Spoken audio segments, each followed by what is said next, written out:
Hello students, today I am going to discuss another topic related with the chapter 1 development, income and other criteria.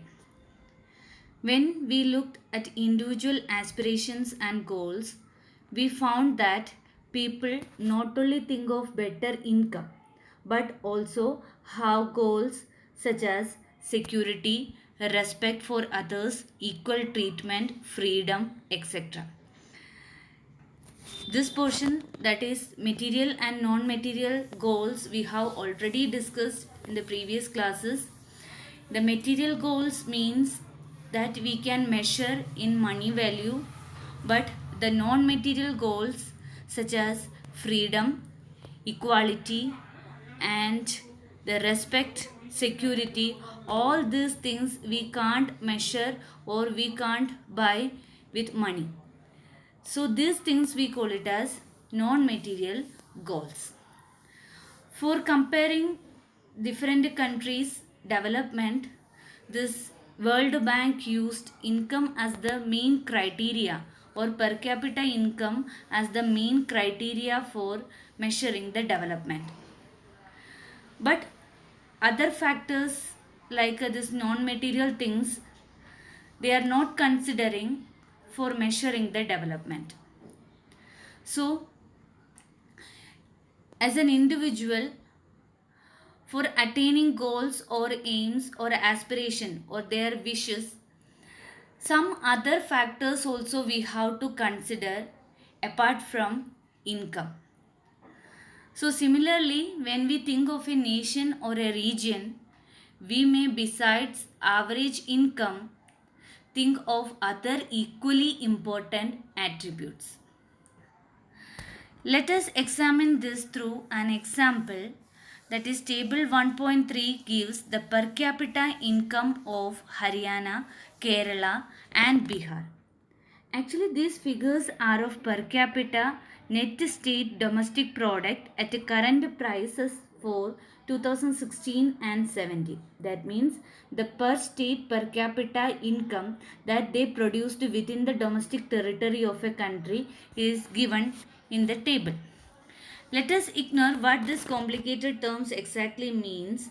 Roughly, we can take it to be the per capita income of the state. You simply consider this as the per capita income or average income of these three states. In this table 1.3, this shows the per capita income of these three states, Haryana, Kerala and Bihar. In this table, Haryana, that per capita income shows 1,80,174, Kerala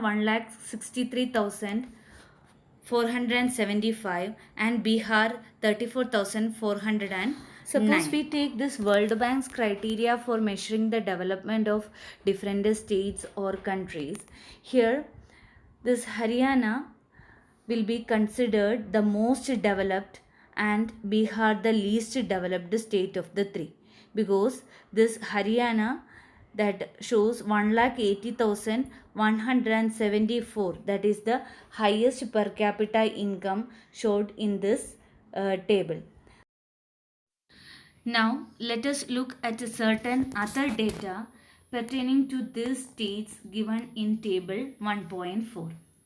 In this table, these three different states, Haryana, Kerala and Bihar, that infant mortality rate, literacy rate and net attendance ratio are given. So first column, this infant mortality rate. Before that, what is meant by infant mortality rate? IMR means or indicates the number of children that die before the age of 1 year as a proportion of 1000.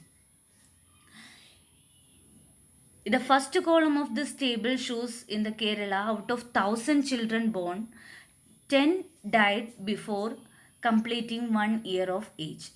But in Haryana, the proportion of children dying within 1 year of birth was 30, which is 2 times more than that of Kerala.